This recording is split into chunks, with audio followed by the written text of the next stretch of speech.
You got to understand the United States is no longer a country that represents the interests of the people. The United States is a kleptocracy. A kleptocracy is a government ruled by thieves. And the whole point of the United States and all these monies that are being sent here and there, it's just to make money for different interests. And fuck the people, fuck the best interests of the country. It's just a scam. The whole thing is a fucking scam. Okay? So when you say, oh, Biden is sending all this money to Ukraine, no, a sliver of that money is going to Ukraine. The majority goes to pay off the military-industrial complex. Bam. Well said. Okay. So we're on Rumble now. Yeah. Okay. So we can get deep into things. Yeah, now. we can get deep into it. You want to cover Andrew? Or you want? We could. Yeah, let's talk about Andrew Tate. Sure. Yeah. I'm an open book, man. Whatever you guys want. Before Andrew, real fast, because I know that one is going to be another topic in itself, because we all know the injustice that's going on right now with that case. Yeah. Real fast, because I want to get your take on it as well, Gonzalo. But I know that one's going to be take some time. Real quick. So you said, since we last spoke, you mentioned earlier that the SBU grabbed you up for, because a lot of people say, oh, well, he's a Russian propagandist, etc. And really, you're an American citizen. You don't have much stake in this fight. There's no real reason to sit there and align yourself with Russia and put yourself in a bunch of danger for no reason, right? Now, for the audience, they might not know what this agency is. What is SBU? The SBU is like a combination of the FBI and the CIA. It's the State Security Service of Ukraine. It was formerly the KGB back when it was the Soviet Union, and they renamed it as the SBU. The SBU, the initials are in Ukrainian. That stands for State Security Services. And there are different factions within it, different elements within it.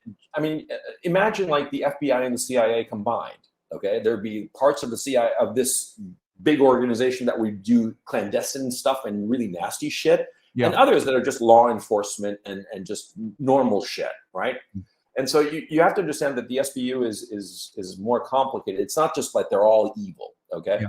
And I'll admit that the people that I interacted with at the SBU were very reasonable, very professional and forthright. And so, I in my own personal experience with them, I found them very professional, and yeah, it was not pleasant, but it wasn't, yeah.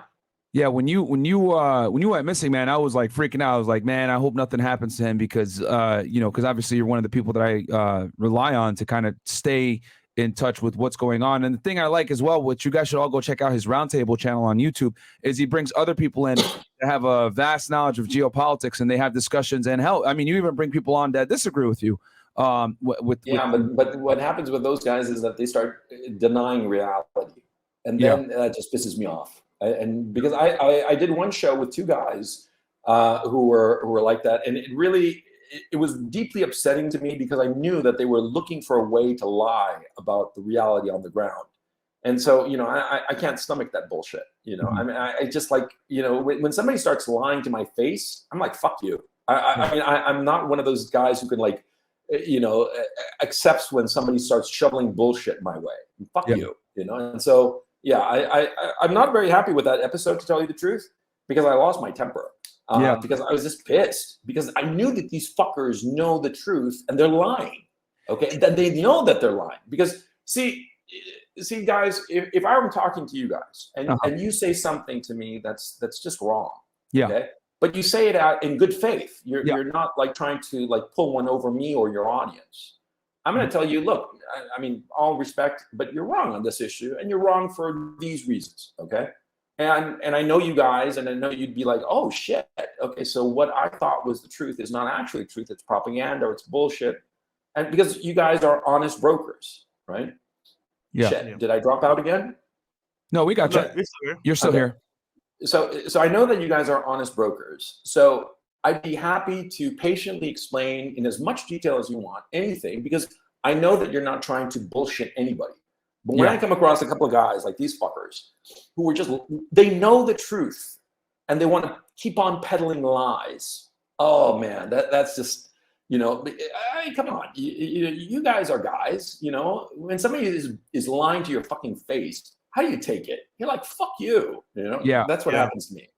What's their incentive to lie? Like with these people that are out here saying that Ukraine is winning and stuff, which is nonsensical when you really think about it. Because let's say you hate Russia, right? Let's go ahead and take another angle here where you don't like Putin, you think he's evil, you hate Russia, etc., and you think that Russia had no grounds to invade Ukraine. Then if Ukraine was truly winning this war, why is Zelensky running around all over Western Europe and the United States asking for billions upon billions of dollars in aid if he was winning the war? Really, just like looking at it from a deductive problem-solving standpoint, if you really think that Ukraine is winning, why is it? And I saw a couple people in the other chat saying, "Oh, he's lying. Ukraine is winning this war." Blah blah blah. And in my head, I'm like, "Are you serious? Like Zelensky is literally on the run. If he was winning, he would be able to stay in his own country."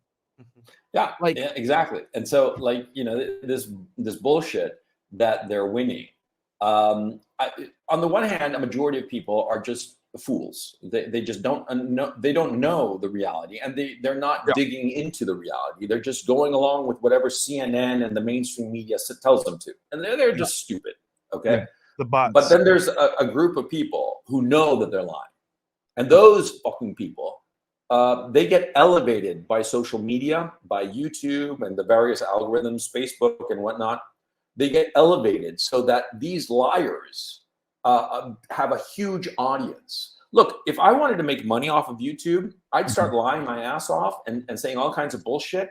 Yep. And, from having a show that had 80,000 or 100,000 views, I'd get shows with 800,000 views, 1 million views or more. Yep. If I lied, it would be frankly to my financial benefit to be lying. Okay. My YouTube channel isn't monetized. I mean, I just do it for shits and giggles. But anyway, that's another story. But you see my point. If I'm some YouTuber and I start hitting on this Ukraine thing and spouting the bullshit, I make a lot of money. So that's why they're doing it. Okay.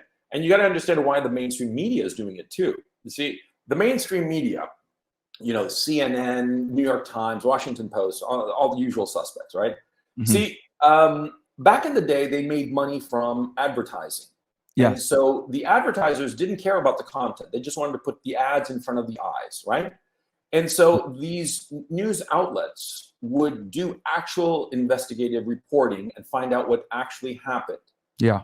What happened was that with social media, the social media platforms, what would they do? They would basically take the content from these mainstream outlets and put their own ads.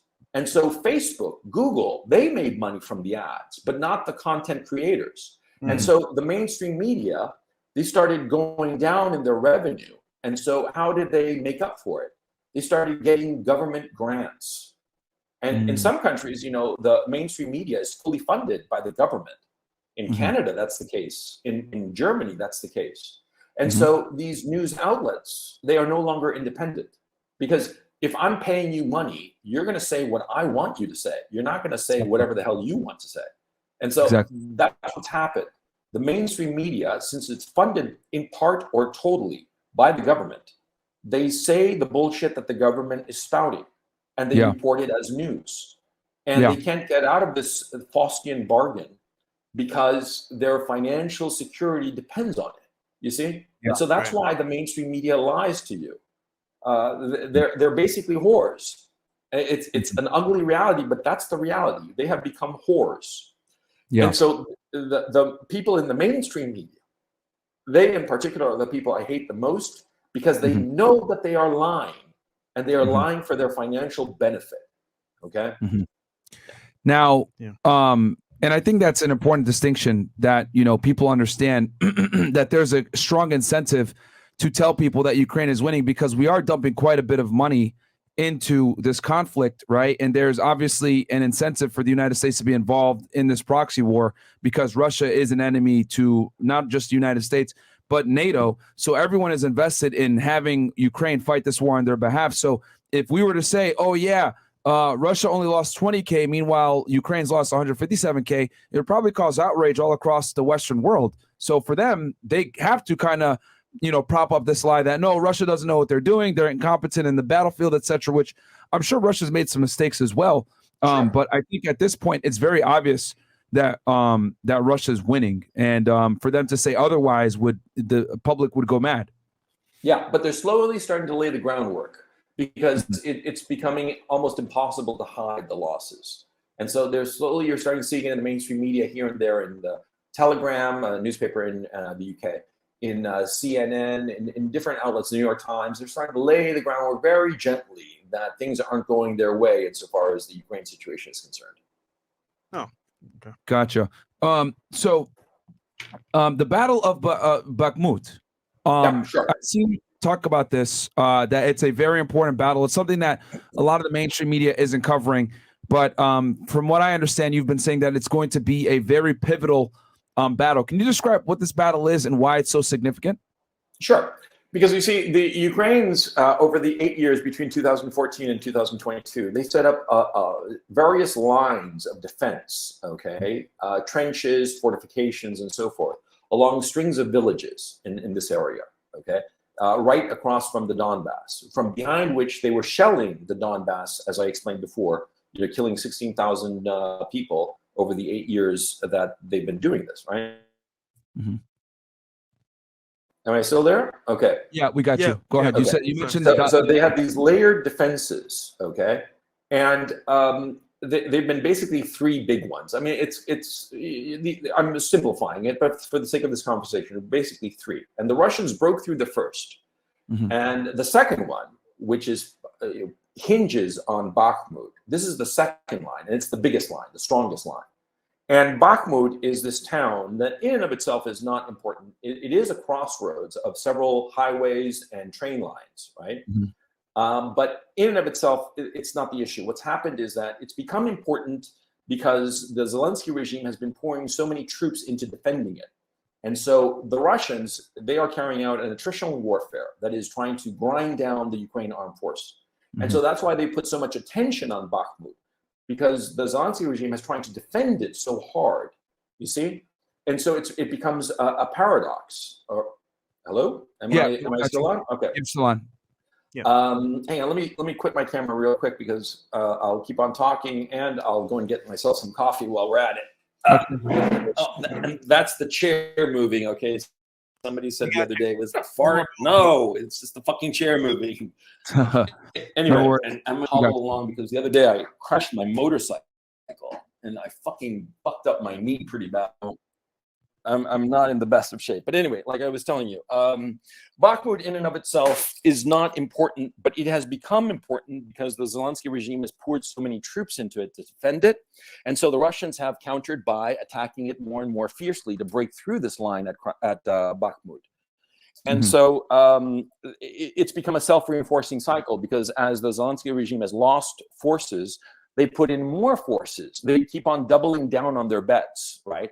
As opposed to withdrawing to their third line. Their third line is the Kramatorsk line, it's called.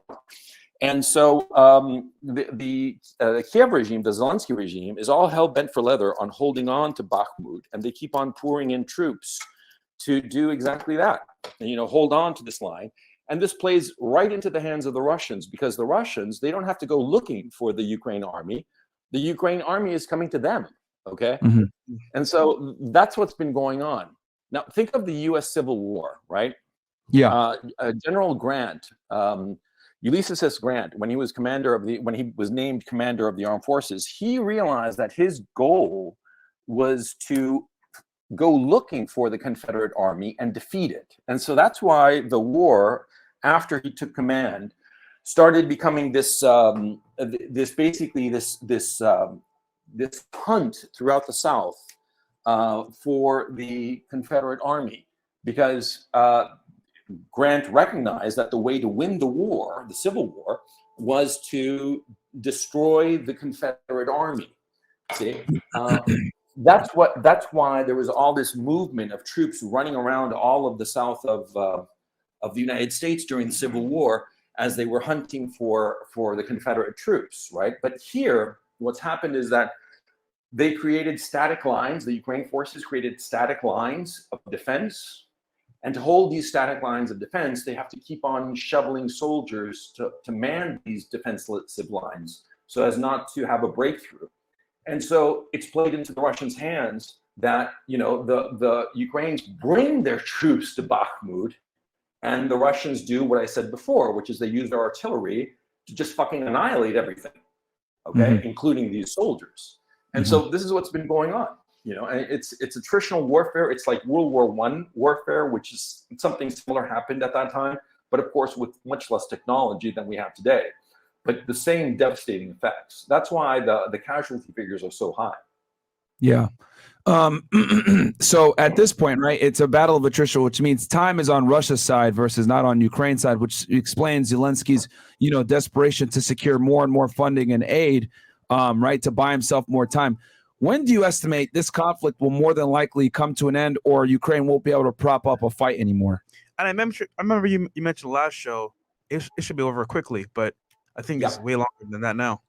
Oh yeah, because what happened was that when we spoke in early April, I thought it was going to be quick because the overwhelming Russian advantage was so obvious to anybody who has like even just a little bit of knowledge of the situation that I thought that they would negotiate a ceasefire.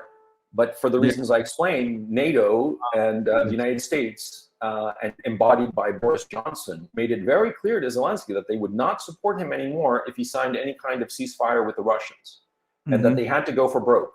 And that was the pivotal moment. Just when we were talking, had there not been that pressure from the West, had there not been that visit by Boris Johnson, the war would have probably wound down by June. Yeah. And of course, tens of thousands of soldiers' lives would have been saved. Yeah. But the Zelensky regime did as he was told, and he went ahead with this attritional warfare, which of course played to the strengths of the Russians. And see, this is what's going on.